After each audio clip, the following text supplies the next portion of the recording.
Hi అండి అందరికీ. నేనైతే ఈరోజు పూరీలు చేస్తున్నాను friends. Puri with besan curry. పిండికి సరిపోయేంత ఉప్పు వేసుకోవాలి, ఆయిల్ వేసుకోవాలి ఫ్రెండ్స్.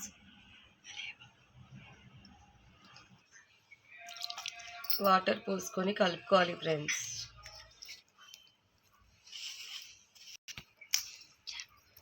వాటర్ వేసుకొని పిండిని కలుపుకోవాలి, కలుపుతూ ఉండాలి. పిండి ఇలా ముద్దలా వచ్చే వరకు చేసుకోవాలి. తర్వాత 10 మినిట్స్ అయిన తర్వాత పూరీలు చేసుకోవాలి.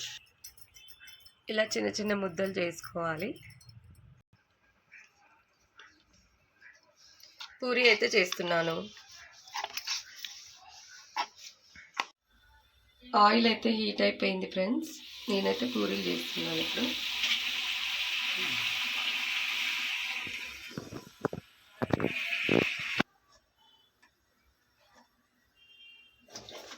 బేసన్కి కావాల్సిన ఇంగ్రీడియంట్స్: ఆలుగడ్డ, పచ్చిమిర్చి, ఉల్లిగడ్డ, టమాటో, కరివేపాకు, కొత్తిమీర, కలిపి పెట్టుకున్న శనగపిండి. ఆయిల్ వేసుకోవాలి. ఆయిల్ హీట్ ఎక్కిన తర్వాత జీలకర్ర ఆవాలు వేసుకోవాలి.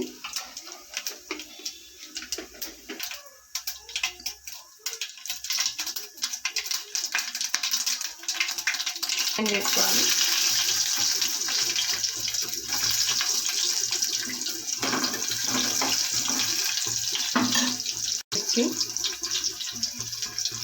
పచ్చిమిర్చి వేసుకోవాలి ఫ్రెండ్స్. తర్వాత కరివేపాకు వేసుకొని కలుపుకోవాలి.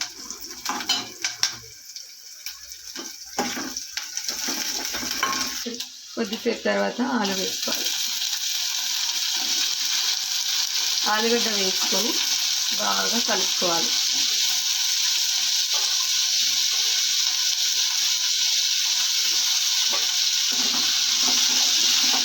కొద్దిగా ఉప్పు,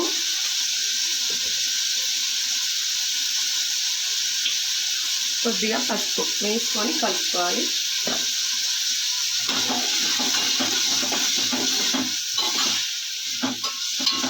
ఆలుగడ్డ ఉడకడానికి కోసం ఒక 5 మినిట్స్ మూత పెట్టుకోవాలి. 5 మినిట్స్ తర్వాత ఆలుగడ్డ మంచిగా ఉడికింది ఫ్రెండ్స్. కారం పొడి వేసుకోవాలి.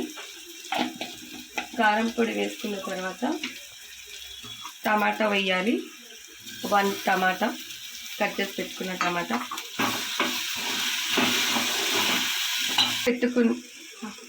కలిపి పెట్టుకున్న శనగపిండి ఇందులో పోసుకోవాలి.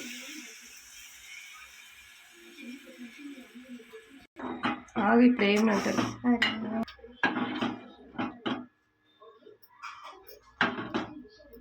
ధనియాల పొడి కొద్దిగా, గరం మసాలా కొద్దిగా వేసుకోవాలి. బాగా కలుపుకోవాలి.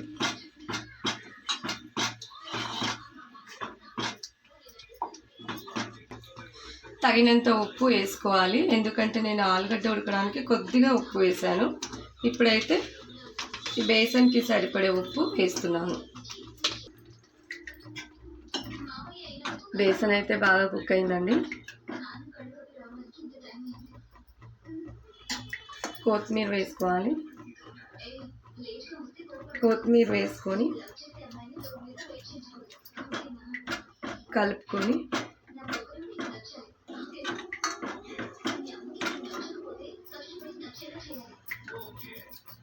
మూత పెట్టుకోవాలి. మూత పెట్టుకొని ఒక 2 సెకండ్స్ తర్వాత స్టవ్ ఆఫ్ చేయాలి.